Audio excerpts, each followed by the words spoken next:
Hello everyone, Assalamu alaikum. Welcome back to Mr. Techfox. In this quick video, I'm going to show you how to force quit apps on your Mac using a keyboard shortcut. It's super simple and really useful when an app gets stuck. If it helps, please consider subscribing to this channel. So let's get started. First of all, make sure you are on your Mac desktop or just anywhere on the screen. Now, press this shortcut on your keyboard.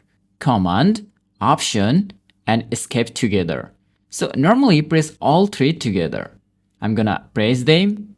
And here, once you do that, you will see this window pop up. It's called Force Quit Applications. From this list, look at the app that's not responding.